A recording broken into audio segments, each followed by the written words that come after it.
Silakan. Tutup jam 8. Silakan Kakak Lisa. Maaf, sebentar dulu aku mau tanya ini sampai jam berapa ya? Sampai selesai. Sampai selesai. Ini Aku terakhir. Ini terakhir ya. Kalau gitu jam 7.30 nanti ya. Soalnya aku mau ke toko, tokonya tutup jam 8. Oke. Oh. Oke, Punya ya udah. tokonya. Ini kebetulan banyak yang kemarin ini ya sudah mengirimkan cerita ya. Kayaknya pengen gosipin deh ceritanya sharing pengalaman ini. Kak Betty bagus ceritanya ngajakin piknik ke Cimaja, Bunci juga, terus habis gitu Karani tentang anak autis, bagus sekali, keren banget. Kak Dania juga itu judulnya Ambilkan Bulan Bu, itu keren sekali kalau boleh dikasih judul itu. Kak Ida Payung Pasung, asik banget itu. Kak Yanti, ampun, aku sudah nggak bisa komentar baca cerpennya Kak Yanti, sudah. Keren banget ya. Detail sekali, data-datanya detail dan nama-namanya juga Nggak keren banget. Itu apa namanya? Belajar dari Kalisa kan itu dari pre-writing-nya terus diterjemahkan ke dalam, pokoknya gitu dulu lah teknisnya. Betul, biar ini mengalahkan biasa bikin naskah akademik kan beda tuh. Nah, dialihkan ke sini jadi harus belajar saat. Betul. Aku juga terasa ketika sebenarnya membaca ceritanya Kak Yanti itu warna naskah akademisnya itu masih terasa di situ. Masih terasa di situ. Makanya aku sarankan pakai glosarium itu karena banyak sekali singkatan-singkatan yang aku sendiri nggak paham ini singkatannya apa gitu kan. Gitu. Iya. Tapi teman-teman semua, saya bersyukur sekali bisa punya kesempatan membaca cerita-cerita yang sudah dibuat sama teman-teman semua, luar biasa. Ada yang sempat membuat aku kebawa gitu. Ceritanya Kak Dania itu cukup membuat aku kebawa itu karena aku tahu Kak Dania waktu itu japri aku mengatakan aku sudah bikin tapi di laptop dan laptopnya itu dibanting sama anaknya dan sebagainya. Jadi sudah bikin tapi mendekati deadline laptopnya dibanting sama anaknya dan ceritanya dalam jangka waktu 2 hari kemudian ngumpulkan lagi itu cerpennya gitu loh. Jadi prosesnya sangat menarik. Kak Yanti yang harus sakit gigi kan gitu. Jadi itu proses itu luar biasa menarik gitu loh. Jadi bukan hanya result ya hasil, tapi proses being menuju ke kita membuat tulisan itulah yang luar biasa gitu. Nah, terima kasih semua teman-teman gitu. Saya diberi kesempatan untuk mengintip, kalau saya lihat ya, kalau boleh jujur kayaknya banyak yang cerita pribadi ini. Jadi saya mengintip cerita teman-teman semua gitu. Ada beberapa catatan ya, tapi ada yang mau berbagi nggak proses yang luar biasa waktu nulis kemarin? Ada nggak? Yang sampai nggak tahu nggak tidur kayak atau tiba-tiba dapat ceritanya gimana? Yang saya tahu waktu itu Kak Dini sempat cerita mencoba menggunakan cara pakai bioskop itu jalan bisa membantu gitu. Atau ada nggak yang kisah-kisah yang mungkin dari waktu proses membuat cerpen itu jadi satu kisah yang menarik karena rasanya itu bisa loh nanti kita masukkan di dalam e-book kita gitu kan, yang itu yang berbeda kan dari proses-proses yang lain gitu. Ada nggak? Mungkin aku sih Kak. Boleh nggak Kak? Ya kalau aku kan sebenarnya awal aku nyiptain pertama kali pre-writing itu kan judul aku kan sampai yang aku jadiin dikirim ke kakak tuh beda banget gitu. Jadi yang aku rasain tuh sebenarnya pertama kali aku kirim pas pertama kali kakak kasih kumpulin judul gitu kan. Terus aku tuh yang nggak pakai mikir gitu kan, langsung aja aku tulis, terus habis itu ini kalimatnya gini udah selesai, langsung kirim gitu kan. Aku nggak mikir apa-apa sebenarnya kan. Tapi pas bikin pre-writing, ya aku baru kepikiran gitu kan, ini judul aku nih mau diapain, mau dibawa kemana gitu kan. intrik ceritanya apa, terus nanti akhirnya gimana. Awalnya sih aku udah kepikiran, tapi nanti akhirnya gimana gitu kan. Terus nanti masalahnya di mana gitu, serunya apa gitu kan. Akhirnya aku kepikiran kayak gitu, makanya aku lama banget tuh di awal tuh, sampai hampir mau deadline tuh aku tuh ngepikirin itu kayak, nulisnya apa ya gitu kan, aduh mau nulis apa ya, sampai bingung, sampai akhirnya aku konsul ke Hotik kan, karena kan Hotik kan emang sahabat aku kan, dia tahu aku lah kayak gimana gitu kan.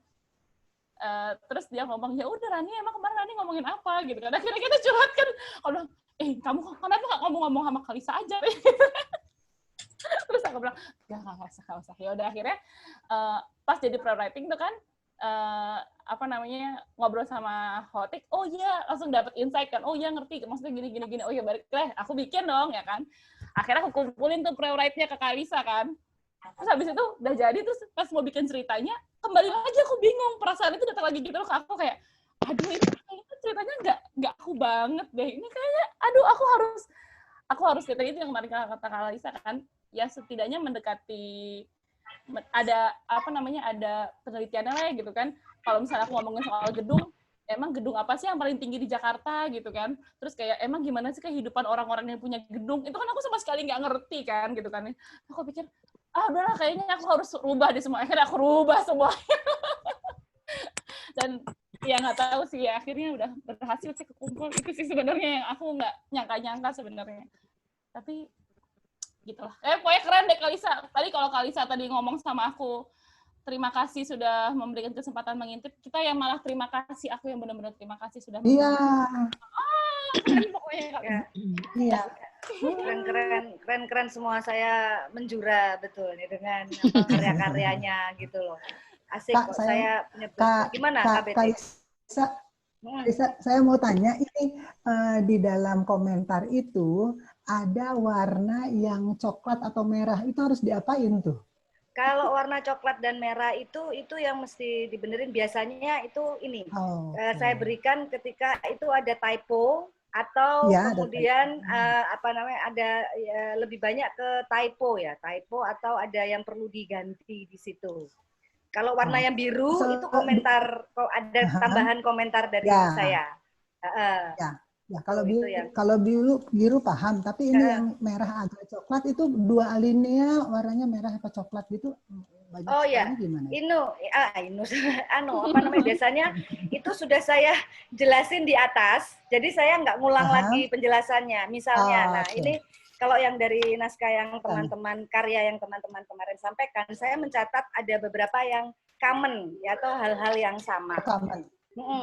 Jadi masih ada typo, terus kemudian ada juga beberapa ini yang penggunaan titik. Jadi kayak bahasa WhatsApp pakai titik. Itu. Betul. Nah itu, jadi itu yang masih ada beberapa. Terus kemudian alurnya saya masih ada, yang saya lihat itu ada yang habis ngomongin ini apa ya, ujungnya tiba-tiba muncul gitu kan, tiba-tiba muncul cerita paragraf yang itu gitu, ini dari mana, sampai akhirnya turun ke bawah, saya ini tuh yang ini. Nah tapi kan saya mesti turun ke bawah dulu, jadi nggak nyambungnya itu nggak ada bridging, ini tuh alurnya kemana gitu. Logika alur. Jadi kadang itu kita kalau ngomong itu kan, kalau kita presentasi atau kita ngomong ke orang, itu kan ada poin-poinnya, poin 1, poin 2, poin 3. Poin 1 dulu diomongin, poin 2 dulu, habis itu poin 2, poin 3. Nih, saya melihat masih ada beberapa itu yang lompat, tiba-tiba lompat. Loh. Ini mau kemana? Kita masih di sini, kamu udah mau kemana nih? Kayak gitu loh.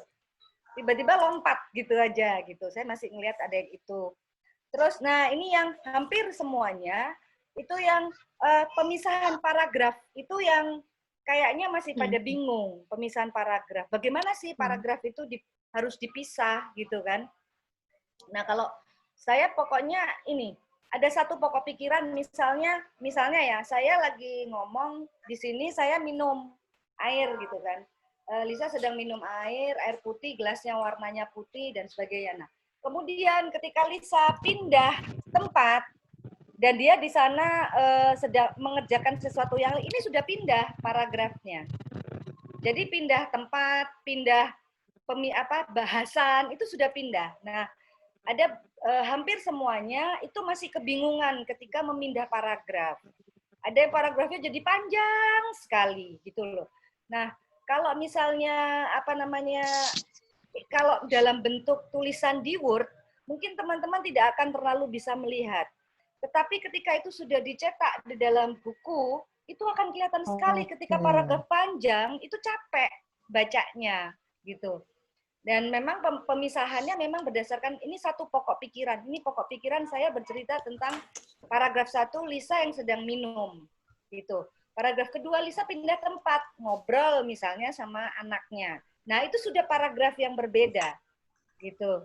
Jadi satu pokok pikiran, satu pokok pikiran. Jadi memang akan banyak itu pemindahan paragraf gitu. Nah, saya melihat hampir semua catatan saya itu pindah paragraf. Pokok pikiran yang ini tuh ini loh, pokok pikirannya yang ini adalah yang ini. Kalau teringat catatan yang saya berikan di awal-awal paragraf pasti ada itu gitu. Terus kemudian, nah itu tadi ada beberapa yang masih menyamakan antara bahasa lisan dengan bahasa tulisan gitu. Jadi kayak tulisannya tuh kayak lagi ngomong gitu loh. Nah, luar biasanya teman-teman, menulis itu salah satu, kalau saya dikasih tahu teman-teman yang lain, menulis itu salah satu tanda kebudayaan yang tertinggi gitu. Karena itu memang butuh satu kemampuan kita untuk membahasakan dari yang ada di pikiran kita sampai menjadi tulisan yang bisa dipahami oleh orang lain gitu.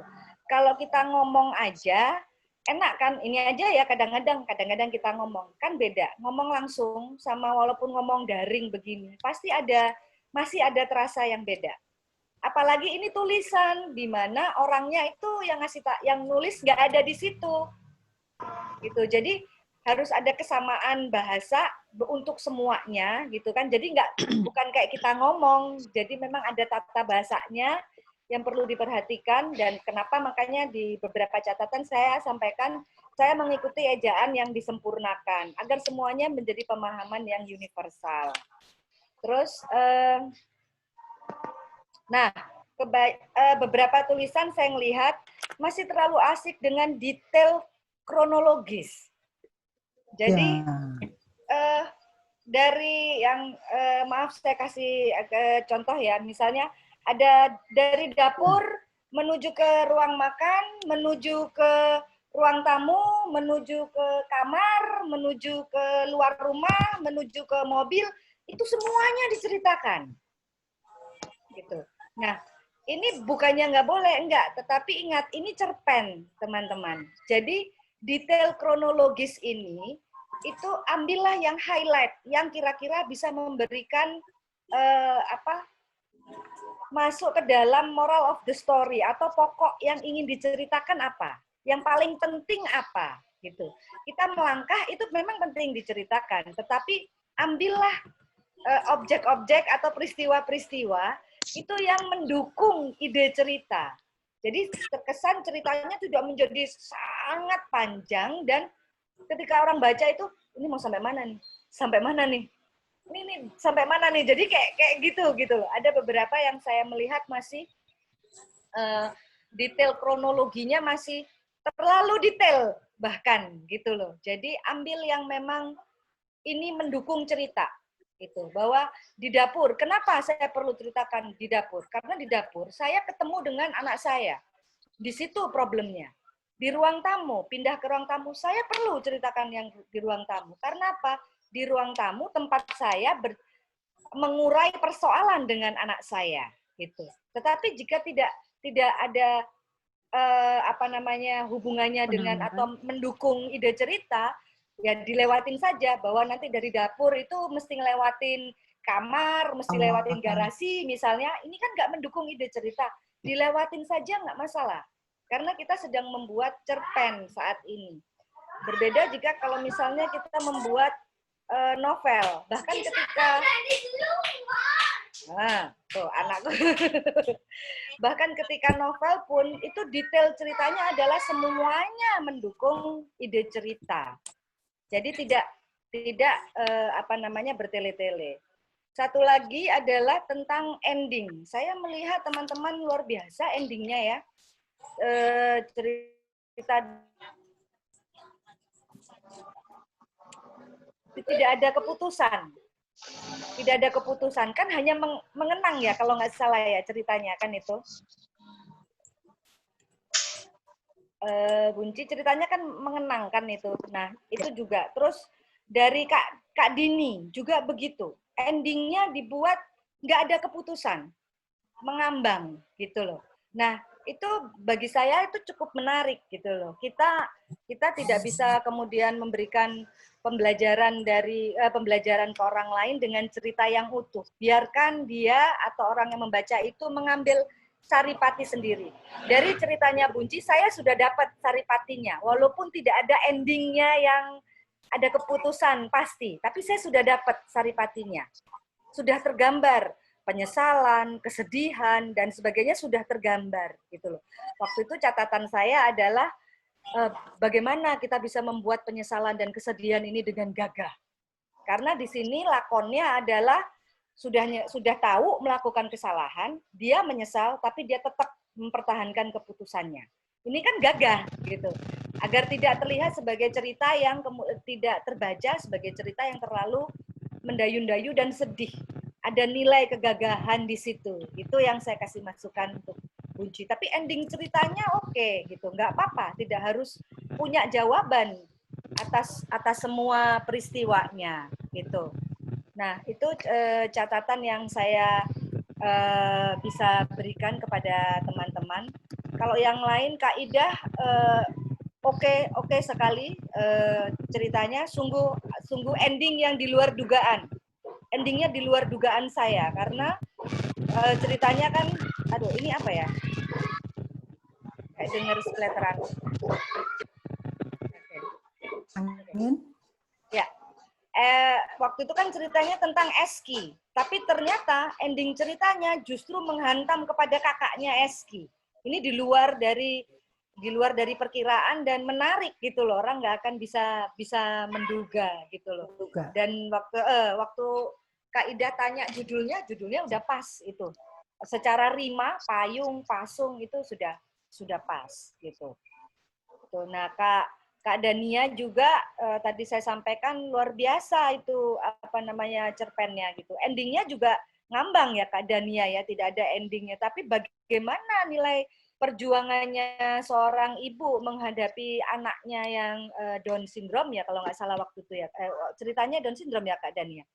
Nah itu bagaimana harus menghadapi suaminya sendiri yang merasa menyesal menikah dengannya gitu kan. Nah itu luar biasa, itu luar biasa sekali.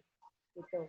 Kak Dini tinggal menambah bagaimana akulturasi budaya itu sebenarnya menjawab itu kan perbedaan dua budaya dan dua keyakinan gitu kan Kak Dini. Jadi itu tinggal kemudian bagaimana perbedaan itu dipandang bukan sebagai sesuatu yang perlu diperdebatkan, tetapi justru perasaan ingin menyatu di cinta mereka itu antara Demian sama Cindy kalau nggak salah. Iya, betul. Nah, itu yang mungkin perlu ditonjolkan. Hanya saya kasih masukan tidak mulai dari awal masa pacaran, dimulai dari konfliknya. Itu lebih menarik Kak Dini.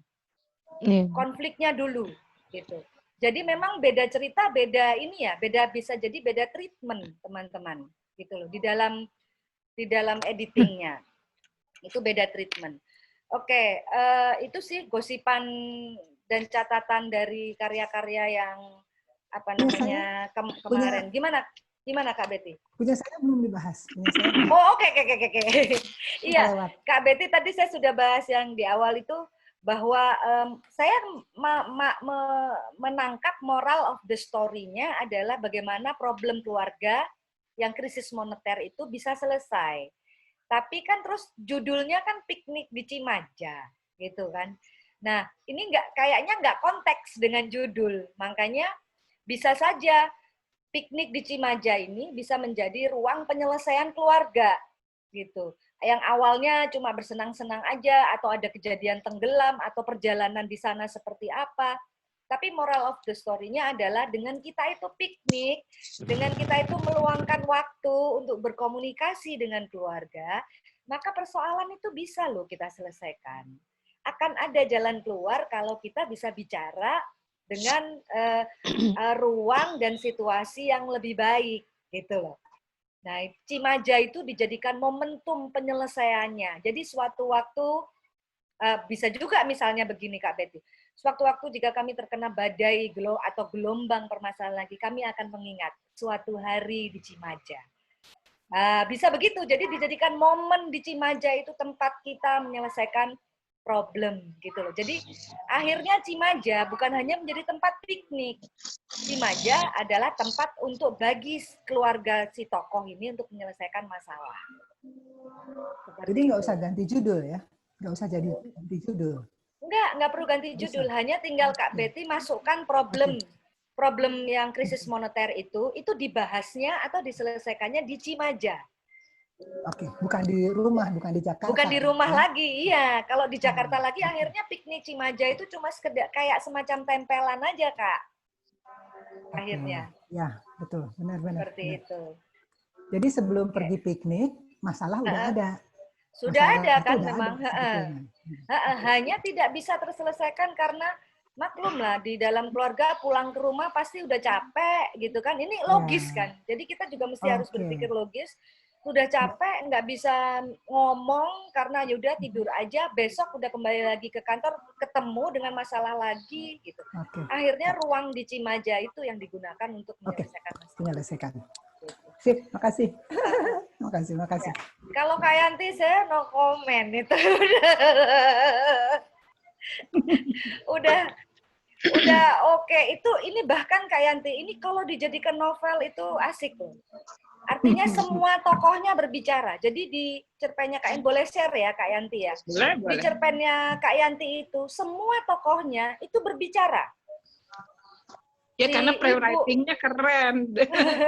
Kali satu kan ngasih contoh yang itu ya, namaku Ai itu ya, Ai apa gitu kan. Jadi saya pelajari betul, keren banget ya semuanya tuh hidup gitu dari pre-writing tuh hidup di dalam cerpennya. Nah, saya coba setiap itu tuh plotnya itu tuh ditulis satu persatu dulu per outline-nya ya. Per outline-nya baru saya gabungkan, tapi nggak sempat saya buat bridging yang lebih smooth gitu karena udah biar aja dulu lah nanti ini aja sih karena tunda-tunda aja sih karena aduh sakit gigi, inginnya nulis yang lebih ini gitu, lebih halus perpindahannya belum ketemu. Tapi sekarang udah ketemu. Saya udah revisi sekitar berapa ya? Ada 12 halaman lah. Iya. Karena pertanyaan Kalinda di situ. Kalisa. Iya. Memang satu yang catatan saya terutama adalah tentang posisi Taufik di situ. Karena di awal itu kan masih kelihatannya masih bersama gitu kan. Tapi terus tiba-tiba enggak tuh, jadi kapan ininya gitu loh. Enggak tahu, tiba-tiba sudah diceritakan bahwa sudah berpisah dari Taufik gitu. Jadi alur logika timeline-nya juga kita dikasih bridging gitu kan. Iya, harus ada bridging.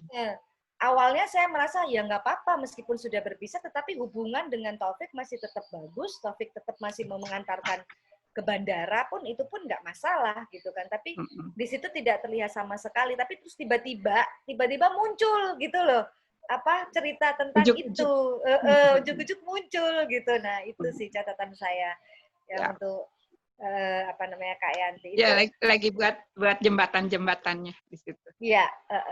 Tokohnya semua hidup. Jadi bisa dibilang semua berbicara tentang ruangnya masing-masing. Beberapa, maaf saya nggak hafal Kak Yanti karena ada banyak tokoh yang Kak Yanti sampaikan waktu itu. Ada yang saya ingat itu Linda yang kemudian menjadi direktur, diangkat jadi direktur. Jadi semuanya hidup, semuanya ada dialog gitu kan. Jadi kalau misalnya itu nanti dibaca ulang pun nanti Kak Yanti bisa, kalau dalam bedah buku tinggal tanya tokoh mana yang kalian sukai, pasti akan bisa jawab. Karena pokoknya semuanya hidup gitu. Jadi tidak ada yang iya, memang kayak Ghostbump, nantinya ada ini, setiap tokoh punya ininya sendiri. Kalau itu jadi novel ya, ada ceritanya sendiri. Betul. Jadi ada dari karena itu meskipun satu keluarga, tetapi kelihatannya punya terlihat sekali karakternya, punya karakter yang berbeda-beda gitu loh. Dan mereka pasti punya kisah masing-masing gitu. Itu kalau diceritakan dalam bentuk novel akan bagus itu. Nah, makasih Kalisa. Ini lagi coba diringkas, fokus di yang Kalisa ini kan, biar apa sih antara Taufik dan Heninya muncul lebih kuat konfliknya, terus nggak apa-apa endingnya diambangkan lagi juga. Itu kan saya tutup untuk ngasih ending sesuai dengan moral of the story-nya gitu ya. Tapi ternyata sebelum itu ditutup ya nggak apa-apa gitu.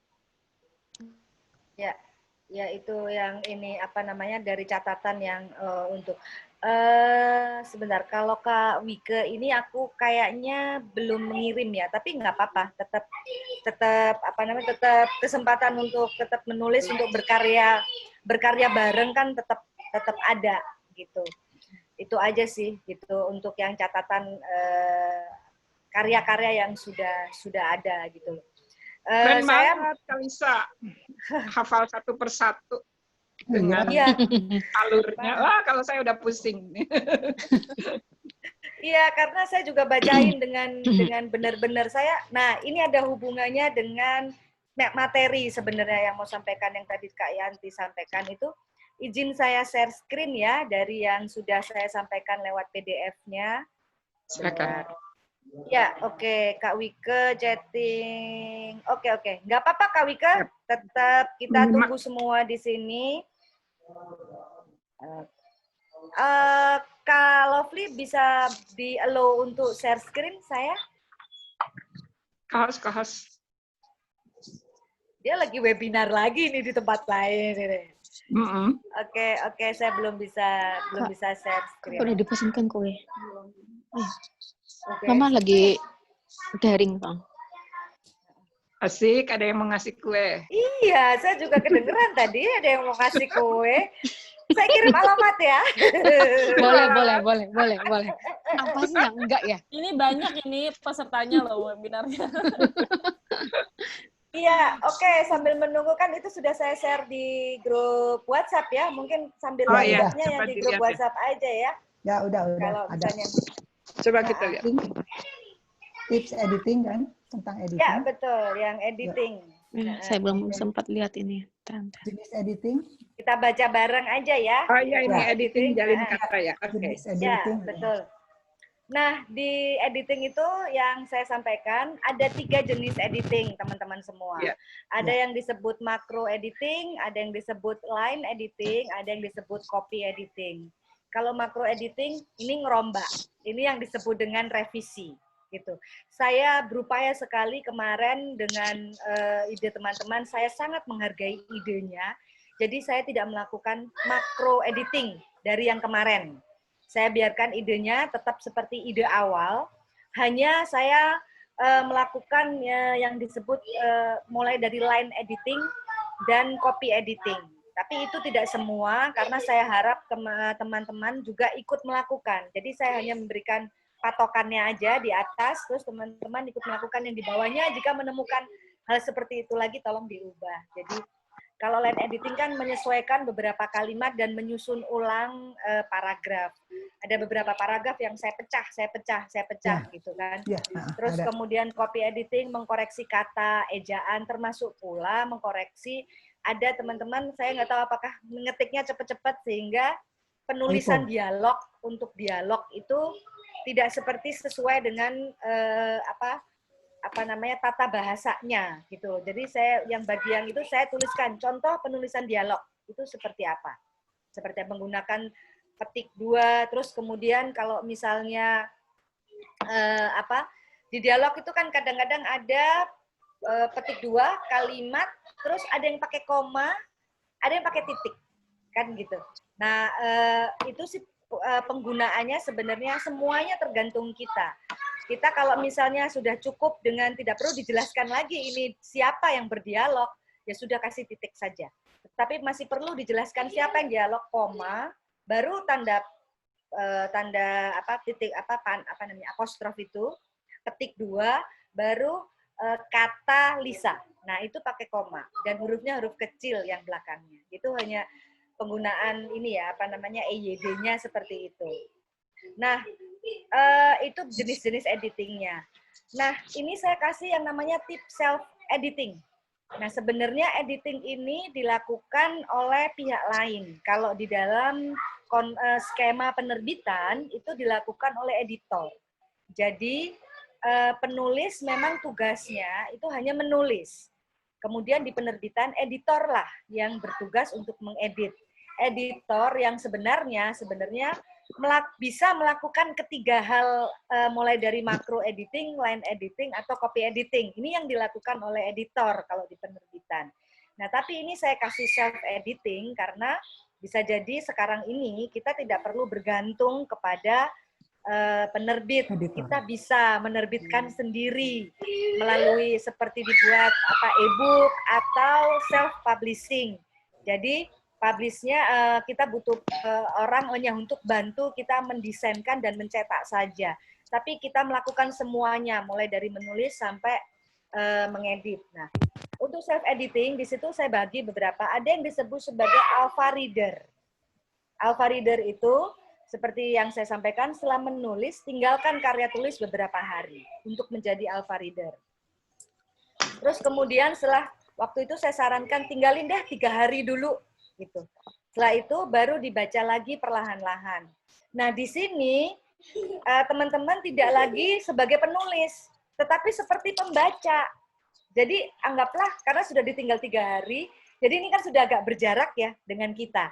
Pada saat selesai menulis kan rasanya tulisan itu masih dekat sekali dengan kita. Kita masih bisa mengingat sedetail gitu. Tapi kalau sudah ditinggal selama berapa hari, ini kan ada jarak. Nah, itu memudahkan kita untuk berperan sebagai alpha reader. Kita berperan sebagai pembaca atau kritikus yang membaca karya kita sendiri. Gitu. Nah, di situ silakan Anda bisa recheck outline-nya gitu loh. Outline-nya ini apakah sudah urut logika alurnya, apakah sudah ternyata sudah urut belumnya gitu loh. Terus kemudian recheck lagi konsistensi karakternya, kayak gitu. Terus habis itu recheck lagi alur logikanya, apakah semua kalimatnya sudah logis atau berangkaian satu sama lain. Jadi teman-teman di dalam menulis, kita tidak sedang, menulis itu bukan pamer kata. Menulis itu bukan pameran kata. Menulis itu menyampaikan pesan. Jadi sebaiknya tidak bertele-tele di dalam menyampaikan pesan. Efisien, tetapi menggambarkan apa yang ingin kita deskripsikan. Bahwa di dalam deskripsi membutuhkan banyak kata, iya. Tetapi kita tidak berpanjang-panjang dan bertele-tele. Nah, itu. Nah, di sini kita hanya di tahapan self-editing sebagai alpha reader, itu teman-teman cuma baca aja. Jangan tergoda untuk langsung di depan komputer langsung mengedit, jangan dulu. Gitu. Baca dulu keseluruhan. Gitu. Dan itu yang saya lakukan kemarin terhadap teman-teman kalian. Saya tidak teman-teman karya-karya kalian. Karya-karya teman-teman semua. Saya tidak langsung mengedit, tapi saya baca dulu semuanya satu persatu gitu. Baru setelah saya dapat feel-nya gimana? Ini kayaknya kurang gini. Nah, baru kemudian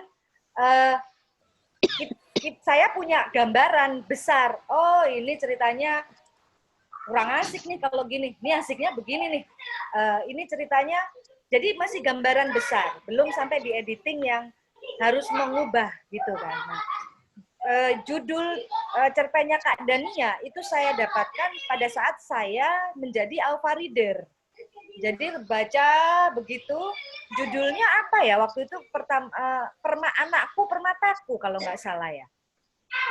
Apa ya Kak judul pertamanya? Lupa aku.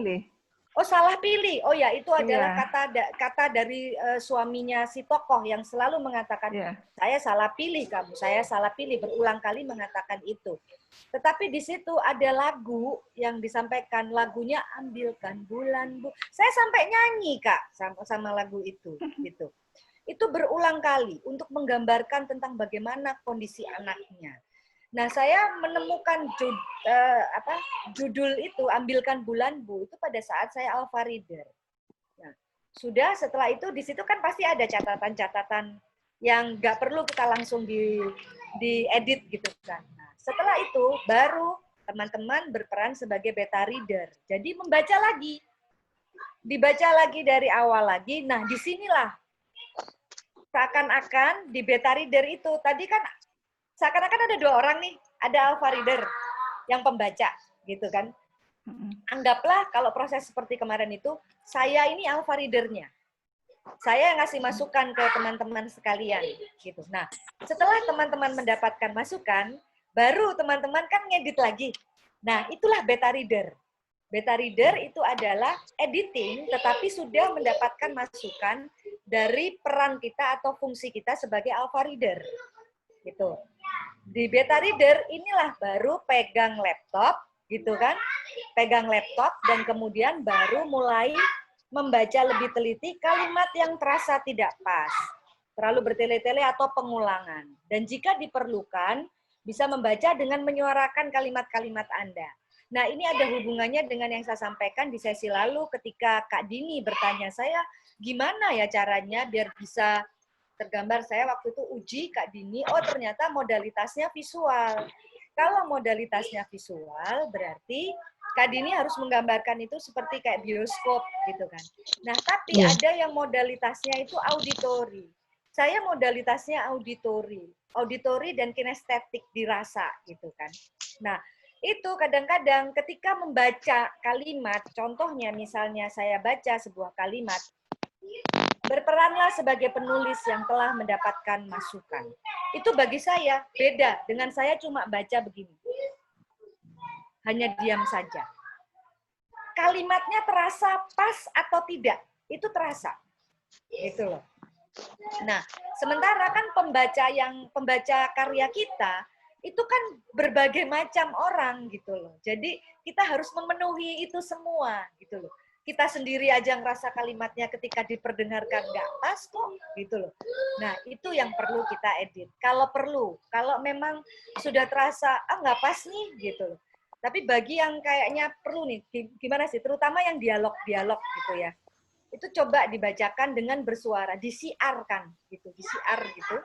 Itu gimana? Gitu. Apakah sudah pas gitu kalimatnya? Gitu. Nah, terus periksa susunan kalimat, urutan cerita, dan perpindahan paragraf. Nah, itu waktunya editing. Ini paragrafnya nggak cocok. Ini perpindahan paragraf itu di situ pada saat Anda beta reader. Ada beberapa kemarin itu ada beberapa penggunaan kata yang masih menurut saya mubazir. Banyak kata untuk itu banyak nih. Untuk di banyak sekali saya temukan gitu kan kata untuk. Padahal kalau misalnya untuk itu nggak perlu dikasih. Ada kan beberapa teman-teman saya coret kata untuknya. Itu untuk agar teman-teman itu nggak usah pakai untuk juga nggak apa-apa. Biasanya bahasa untuk kata untuk itu digunakan untuk surat menyurat soalnya biasanya gitu. Terus kemudian kata pengganti katanya gitu. Ketika sudah disebutkan nama gitu, misalnya gini, Dania mengambil laptop miliknya, gitu kan. Terus ada lagi nya, jadi nya untuk pengganti itu, jadi terlalu banyaknya, sehingga Danianya misalnya hanya disebutkan di awal kalimat.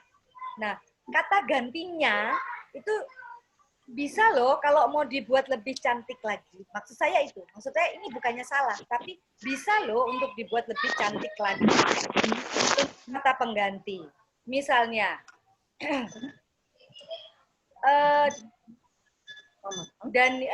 Dania mengambil laptop milik perempuan berusia 30 tahun itu. Nah, jadi ada kata pengganti darinya.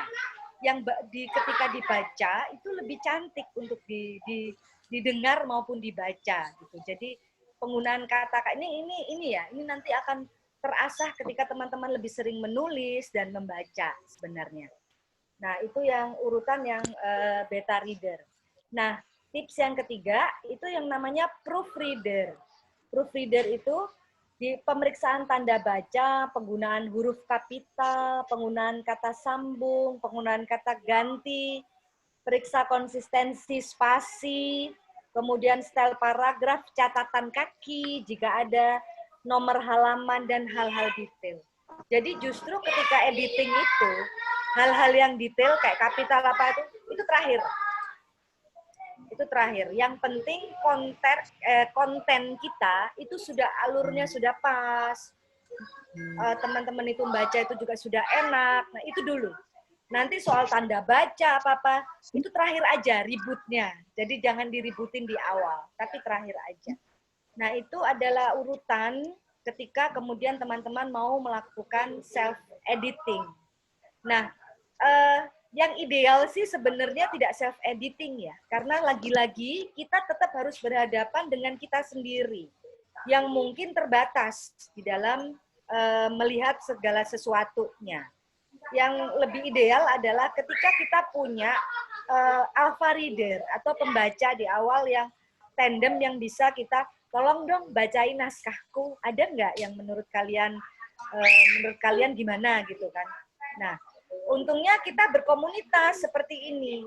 Jadi kita bisa kok kemudian tolong dong bantuin bacain jadi alpha readerku, menurut kalian gimana gitu. Jadi ini ibaratnya ini tes produk gitu loh. Kita tes produk dulu gitu. Dari situ kan baru ketahuan, oh ini kurangnya ini, kamu kurangnya ini, nggak apa-apa, itu masukan gitu. Kalau self editing itu musuh kita adalah diri kita sendiri, karena kita tetap akan menganggap karya kita udah paling bagus nih, gitu loh. Itu musuh kita diri kita sendiri gitu. Nah, itu kenapa kemarin tadi Kak Yanti bilang kok bisa hafal, karena saya melakukan saya sebagai alpha reader, saya juga beta reader, dan saya mencoba menjadi proofreader. Jadi saya berulang kali membaca karya teman-teman, sehingga bisa sedikit, sampai sekarang masih ada beberapa yang hafal, walaupun tidak secara detail ya, gitu loh. Nah, itu juga yang nanti akan menjadi, kalau misalnya ini kita bikinkan e-book, dan insya Allah mudah-mudahan akan ada ruang-ruang untuk mendiskusikannya. Teman-teman tidak perlu lagi membaca ulang karya teman-teman. Sudah hafal, gitu. Yeah. Mau ngambil paragraf yang mana? Hafal aku. Ada tuh di bukuku. Ada seperti itu. Karena kita berulang melakukan self-editing. Nah, untuk editing sebenarnya tipsnya itu saja teman-teman. Tidak ada yang sulit sebenarnya, hanya memang perlu di editing itu perlu ketelatenan dan ketelitian, karena itu perlu berulang-ulang. Karena sekali lagi bagaimanapun karya itu adalah anak kita. Kita 9 bulan mengandung anak, kita openin dia sejak di dalam kandungan dari bulan ke bulan. Terus kemudian kita telaten kasih vitamin, kita telaten kasih makanan tambahan untuk anak kita gitu kan, sampai dia siap untuk lahir. Jadi saya tidak menganggap ini cerpen aja kok gitu, enggak gitu, tapi tetap semua karya itu sama seperti anak kita. Apalagi kalau misalnya karya ini bisa dijadikan karya panjang atau novel, itu kan luar biasa. Mudah-mudahan nanti saya dengar deh, ada satu di antara kita ini semua, di antara teman-teman, ada yang betul-betul bisa bikin buku atas namanya sendiri. Mudah-mudahan. Amin. Amin, amin ya. Nah, Lisa, aku mau tanya. Ya, gimana? Aku mau tanya, boleh nggak, Kak? Boleh. Kan di emailnya Kakak itu kan Kakak tulis ya, kalau judulnya itu kan sesuai dengan, kata Kakak, judulnya sudah sesuai kering gitu kan, suara yang memekakan telinga yang menjadi sensitivitas bagi para autisme. Padahal judul aku kan kebisinganku, Kak. Jadi menurut Kakak itu diganti jadi kering atau jadi kebisinganku? Kering itu kan kata-kata pertama yang ada di itu ya? Iya. Kalau saya lebih sesuai kering. Jadi mendingan judulnya kering aja. Iya, gitu. Ya udah. Karena judul itu kan kadang-kadang memang pintar-pintar, waktu itu Kak Ida kan sempat tanya tentang judul gitu. Memang itu apa ya? Judul itu sesuatu yang memang harus kita sampaikan, yang unik ya, agar orang itu udah langsung kena. Makanya saya lebih memilih kadang itu judul 1 atau 2 kata. Itu tapi orang gampang ingat. Daripada coba deh kita tanyakan ke teman-teman semua. Ada satu cerita judulnya Kering dengan Kebisinganku. Wah, lebih asik. Coba kita bahas. Kering. Asik kering ya. Kering, Ya, bikin kering. penasaran. Itu juga. Itu juga. Kebisinganku. Itu kayak kita kayak sudah bisa menduga kan. Nggak mau ini pasti gitu loh. Kronologisnya negatif. Terlalu negatif ya. Oke. Negatif. Terus ada satu lagi Kak. Satu lagi kan Kakak nanya kan di terakhir kan emang si Iwan kan bisa memeluk ibunya walaupun hanya sebentar itu. Berarti kan sebenarnya aku ngerasa apa aku kurang menjelaskan gitu kan posisinya sampai Kakak kok bisa nanya seperti itu. Apa perlu aku tambahin lagi gitu loh Kak di bagian terakhirnya apa yang dirasakan sama Iwan gitu. Oh, enggak. Sebenarnya sudah dijelaskan sama Kak Rani di terakhir. Dia meluk sebentar, habis itu dia sudah langsung lepaskan lagi. Kan Iwan begitu waktu itu. Meluk sebentar terus langsung lepaskan lagi. Itu pertanyaan pribadiku karena saja saya tidak banyak mengetahui data tentang anak-anak autis. Nah, saya tanya sama waktu itu pertanyaan pribadiku tanya sama Kak Rani, apakah anak autis itu begitu walau yang dia dengan sentuhan itu dia nggak mau, tetapi dengan orang terdekatnya dia masih mau ya. Itu pertanyaan. Oke. Pertanyaan pribadiku gitu untuk konfirmasi saja karena di situ sebenarnya sudah dijelaskan kok apa langsung dilepaskan lagi. Gitu. Ya.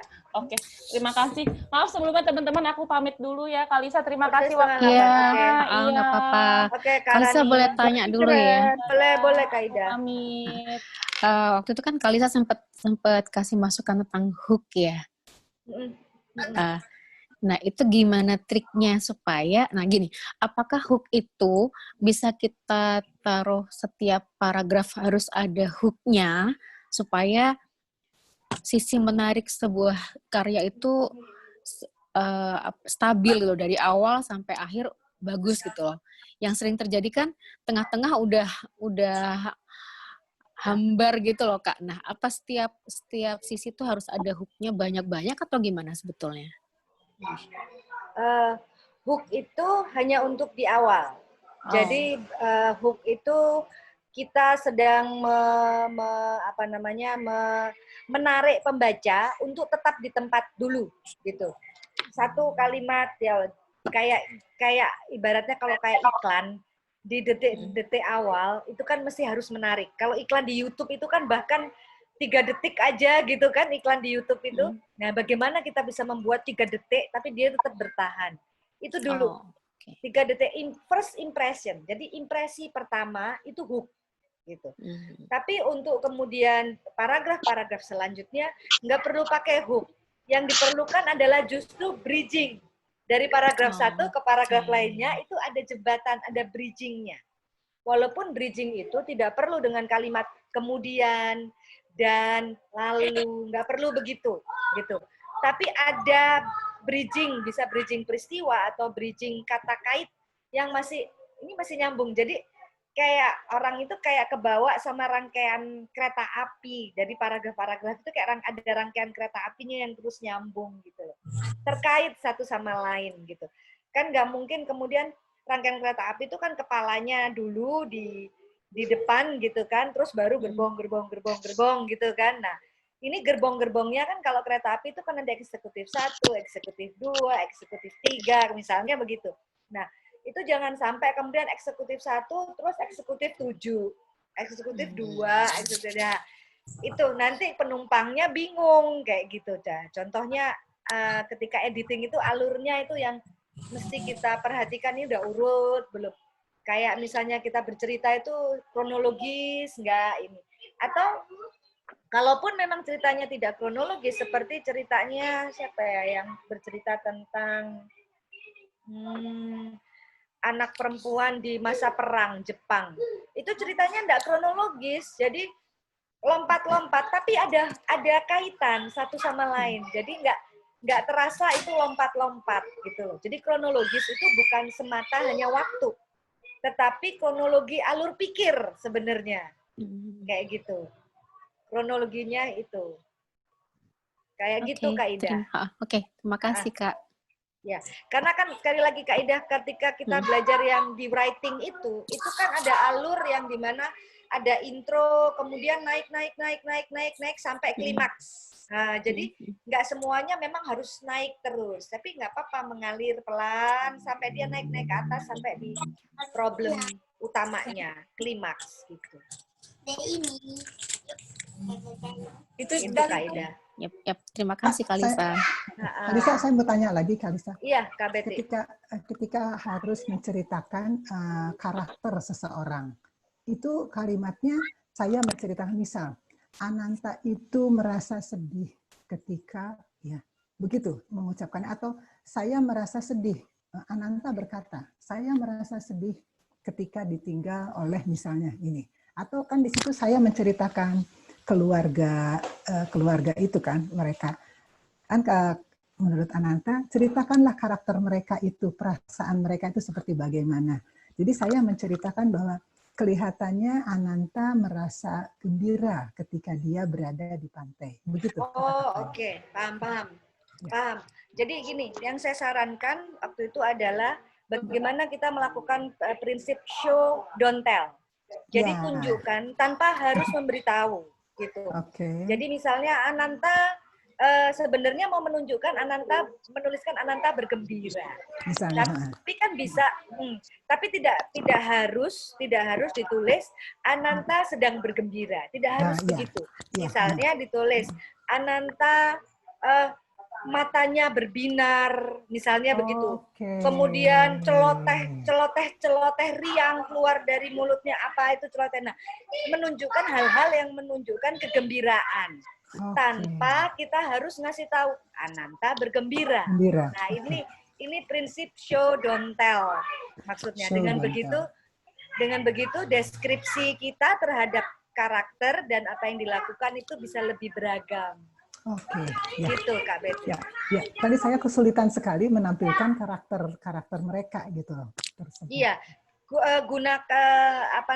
Gunakan aktivitas atau gunakan hal-hal yang mereka lakukan untuk menunjukkan itu karakternya. Jadi tanpa perlu memberitahu, misalnya Lisa itu pendiam, tanpa memberitahu Lisa itu pendiam, tapi dengan misalnya aktivitas dia tidak hanya membaca buku, tidak memberikan komentar, hanya berdiam di pojokan, itu sudah menunjukkan karakternya.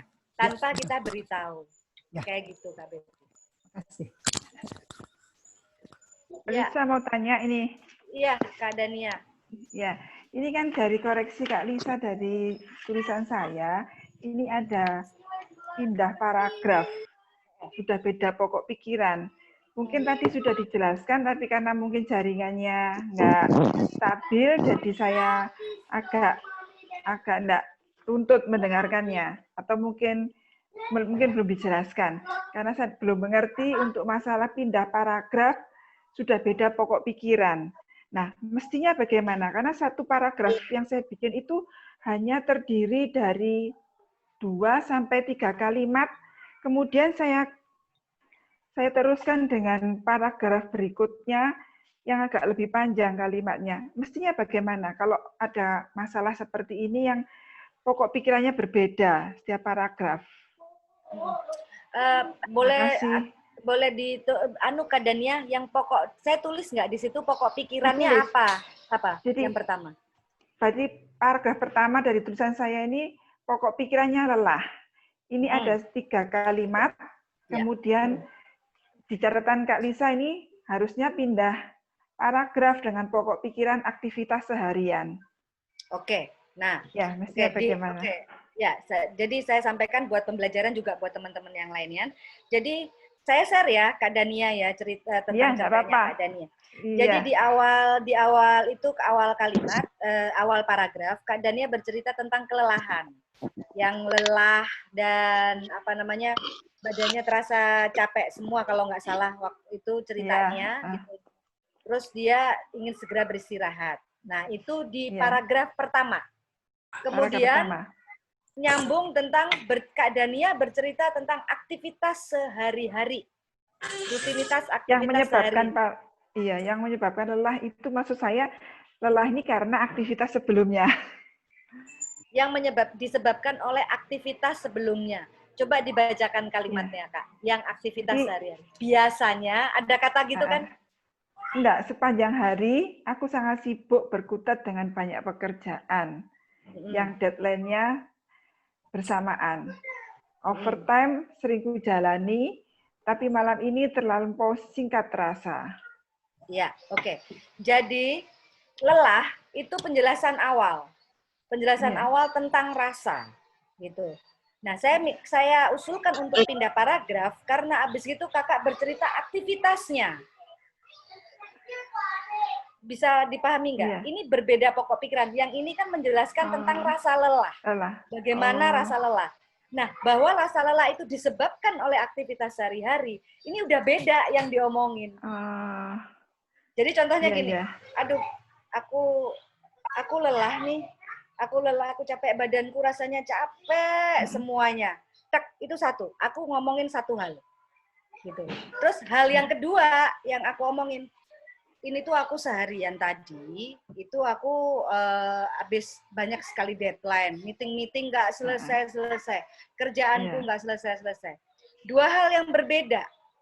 Secara logis itu dua hal yang berbeda. Nah, ini yang kemudian menjadi pindah paragraf. Yang tadi saya contohkan adalah bahkan ketika saya di sini saya minum, gitu. Terus kemudian selesai ini, kemudian saya keluar, saya berjalan ke depan untuk ketemu sama anak saya. Ini sudah sangat beda pokok pikiran, gitu. Jadi beda pokok pikiran itu lebih kepada yang ini, paragraf ini cerita tentang apa sih? Tentang rasa lelahnya kan. Yang paragraf kedua bercerita tentang aktivitas yang menyebabkan lelah. Satu tentang rasa lelahnya, satu tentang aktivitas yang menyebabkan rasa lelah itu. Ini dua pokok pikiran. Iya. Itu dikategorikan dua pokok pikiran, Kak. Gitu. Paling banyak paragraf itu 12 kalimat itu paling banyak. Jadi kalau 3 kalimat dijadikan satu paragraf itu masih nggak apa-apa.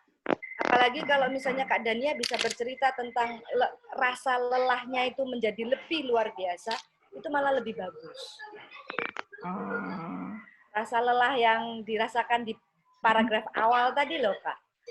Itu bisa ditambahin lagi, kerasa sekali itu lelahnya.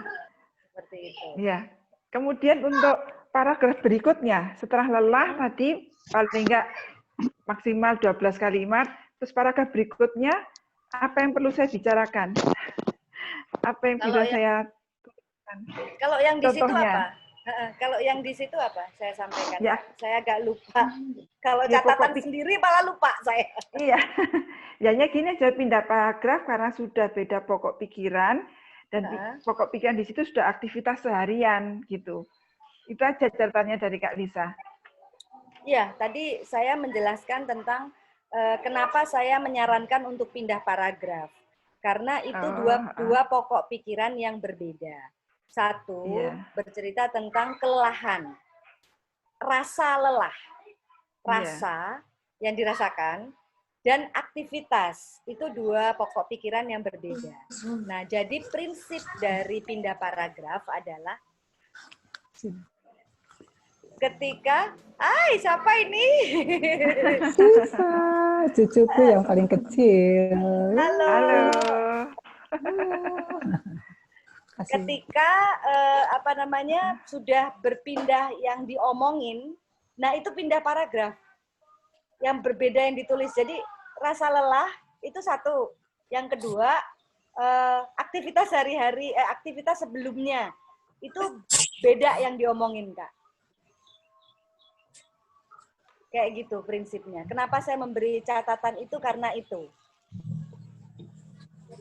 Tapi nyambung nggak kalau misalnya pikiran lelah, pokok pikiran lelah ini saya perbanyak kan kalimatnya, terus kemudian berikutnya, paragraf berikutnya tetap aktivitas seharian, bisa nyambung nggak pokok pikiran ini? Masih nyambung. Itu nyambung. Hanya nyambung. Hanya perlu dipisah paragrafnya. Itu aja. Oke? Baik. Terima kasih Kak Lisa. Ya, sama-sama Kak Dania. Iya. Oke, teman-teman ada lagi karyanya yang mau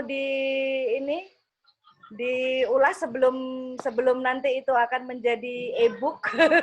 Jadi e-book loh. Keren loh.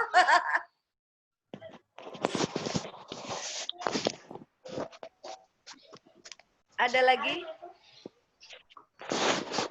KEN belum bersuara. Iya ya Kak Dania. Kalau di karyanya Kak Lisa itu kan ada paragraf, terus terakhir ada tanda bintang-bintang itu. Itu tandanya memisahkan paragraf yang atas dengan yang bawah kan? Maksudnya itu. Oh, kalau itu saya kasih karena itu ada jeda waktu. Kan timeline-nya beda. Jadi itu kan cerita pada saat sebelum dia bepergian melakukan perjalanan. Iya. Jadi itu ada jeda waktu. Nah, itu saya kasih tanda bintang-bintang. Oh, bukan menandai untuk paragraf ya, ganti paragraf. Bukan, itu ganti ceritanya kayak ganti bulan bahkan, ganti hari, ganti bulan. Iya. Ceritanya iya, paham. Iya. Oke. Ya. Kalisa. Ya. Ya. Kak Ida ya? Bukan. Gimana? Yang punya saya ya. Halo? Halo? Mbak Dini. Yes. Ini Kak Dini ya? Yang punya. Bukan. Enggak, Kak. Siapa ya? Bu En. Bukan.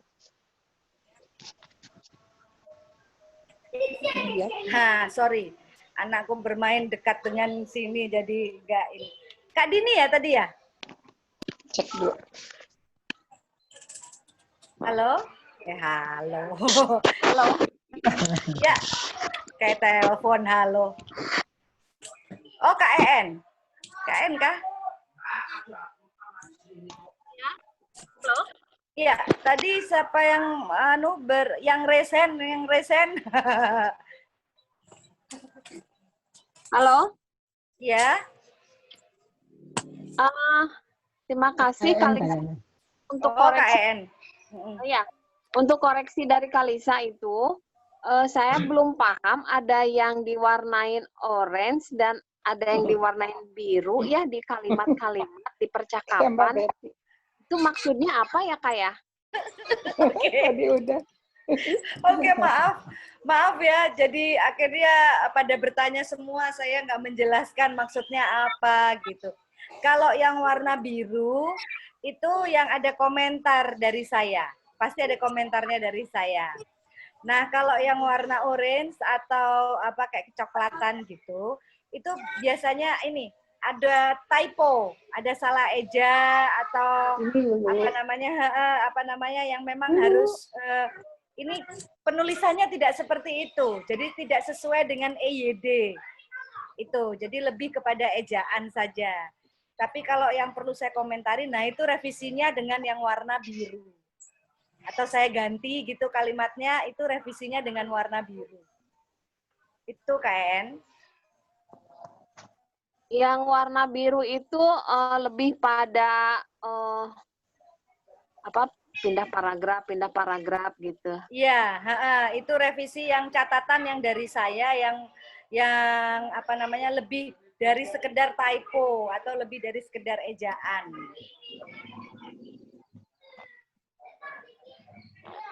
Kalau mengenai ini mengenai dialog saya ya Kalisa, ini penulisan yang lebih baik untuk dialog. Maksudnya apakah penulisan di dialog saya salah atau bagaimana ya? Oke. Nah, itu tadi sempat saya sampaikan ada beberapa teman-teman yang sistem atau konsep tata penulisan dialognya masih keliru. Jadi makanya saya kasih apa namanya informasi begini cara penulisan dialog yang benar. Jadi tata penulisannya masih keliru. Nah, diikutin yang contoh seperti saya tuliskan yang warna biru itu, Kak En.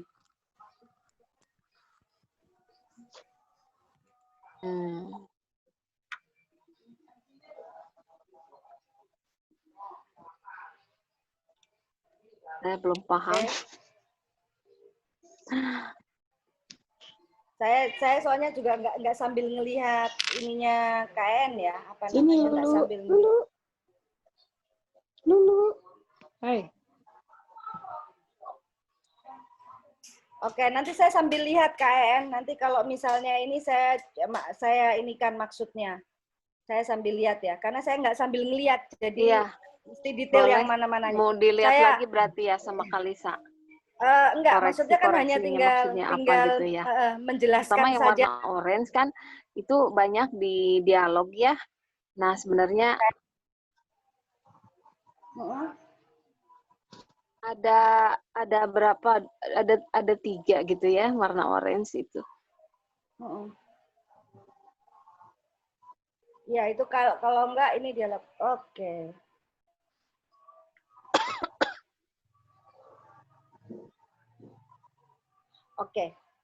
Oke.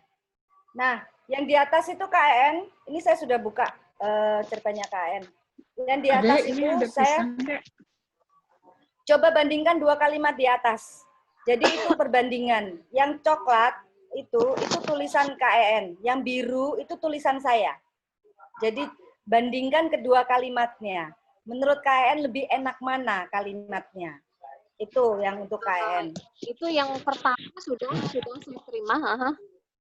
Itu. Yang awal terus, sudah saya terima itu saran dari Kalisa ya. Oke, ini gini. Terus karena yang bawah itu yang ada. Bentar. Yang Oke, gini KN, ini nanti saya akan anukan ke Japri ke email aja untuk lebih jelas ya, masuk ke dalam ini karena biar lebih jelas karena ini langsung masuk ke karya ya. Nanti saya sampaikan sama KN ke email aja biar lebih jelas. Oke, gitu aja ya. Oh ya, boleh. Oke, karena boleh, ini langsung masuk ke gitu gimana? Tadi saya kurang. Langsung masuk ke detail karya, jadi nanti saya kasih tanda ini maksudnya apa. Nanti saya email lagi ke KN. Ya. Oke, terima kasih Lisa. Ya. Oke. Itu mungkin kalau yang masuk ke detail karya, nanti saya kalau nggak jelas, saya bisa kasih tanda lagi terhadap untuk lebih jelas lagi. Tapi prinsip-prinsipnya mudah-mudahan bisa dipahami sama teman-teman semua. Terus tadi tentang self-editing. Ada lagi yang mau share berkaitan dengan editing? Karena ini pertemuan terakhir untuk kelas ini ya, untuk secara daring ya. Tadi saya sudah sampaikan ke Kak Lovely, kelas yang untuk ini akan ditutup di 31 Juli kita tutup gitu kan. Tapi kan kita masih punya PR untuk e-book. Nah, e-book ini tetap kita komunikasi lewat grup saja, karena ada beberapa cerpen yang kalau mau ditampilkan di e-book dan penulisnya sudah bersedia, saya minta izin untuk dirombak. Nah, ini kan masih perlu tetap komunikasi gitu kan, karena saya nggak pengen nanti ketika e-book itu kayak apa ya, pengennya tetap lebih karya ini tetap kelihatan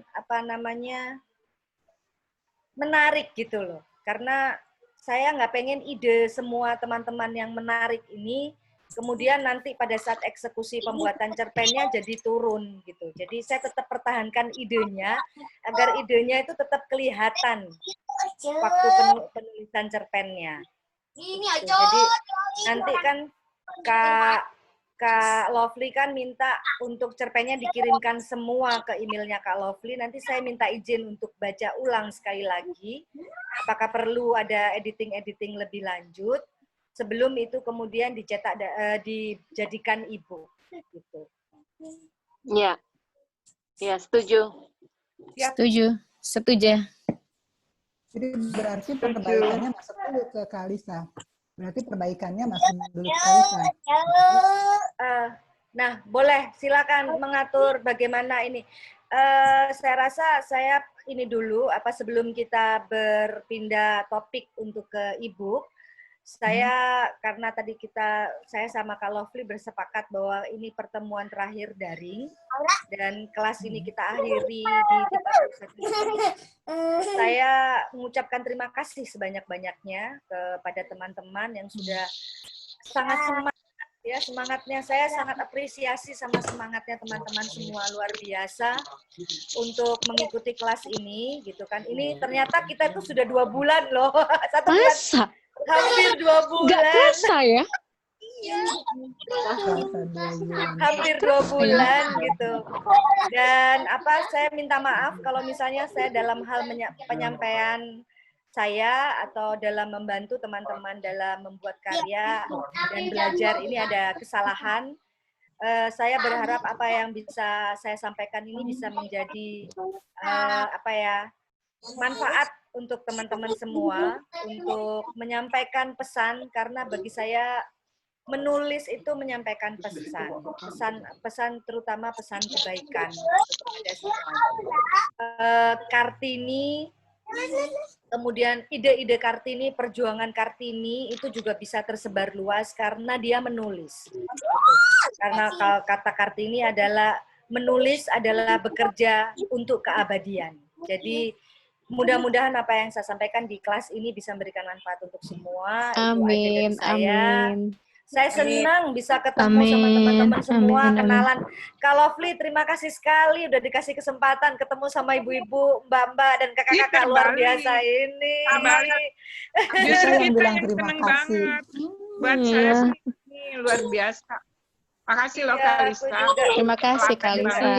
Ya, sama-sama. Ya, makasih banget loh dapat ilmunya dari Kak Lisa, luar biasa. Udah bisa meluangkan waktunya. Jadi ini banyak loh melakukan perubahan-perubahan. Paling tidak saat saya nulis Kompasiana jadi ingat cerpen. Terus mencoba buat cerpen juga, cerpen kecil.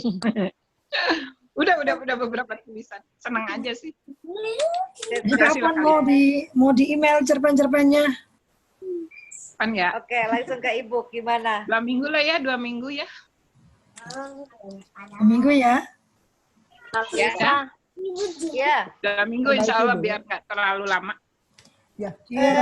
Bapak tetap ke Kak Lovely aja dulu semua. Nanti tinggal Kak Lovely kirimkan ke saya untuk kemudian saya edit lagi sebelum masuk ke dijadikan e-book gitu ya, Kak Lovely ya. Yes. Kumpul di Kak Lovely dulu aja semua. Jadi pintunya tetap Kak Lovely gitu. Oh ya, baik. Gede. Iya. Oke. Terima kasih banyak loh Kak Lisa. Terima kasih Kak Lisa. Sama-sama. Terima kasih Makasih banyak. Kita nggak putus komunikasi ya, tetap jalin grup kita tetap ada, paling tidak sampai e-books-nya bisa ya. Ya, betul. Siap.